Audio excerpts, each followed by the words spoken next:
তো গাইস দেখতে পাচ্ছ কতটুকুনি গাছে পেয়ারা ধরেছে। তো এর আসল রহস্য দেখে নাও। তো প্রথমে একটি ডালের মধ্যে এইভাবে চাকু দিয়ে একটুখানি কেটে নিতে হবে। কাটার পর একটু ভালো করে যত্ন সহকারে ঘষে দিতে হবে এবং একটি আলু নিতে হবে, সেই আলুটির মাঝখান দিয়ে কেটে নিতে হবে।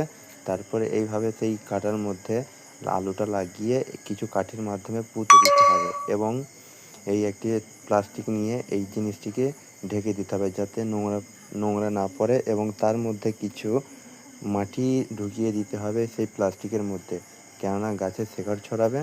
তারপর একটি ভালো করে বেঁধে নেওয়ার পর 45 দিন পর সেই প্লাস্টিকটি কাটবো এবং সেই কাটার পর অন্য একটি গাছে পুঁতে দেবো যাতে গাছটি ভালোভাবে পরিণত হয়। তো দেখো শেকড় বার হয়ে গেছে।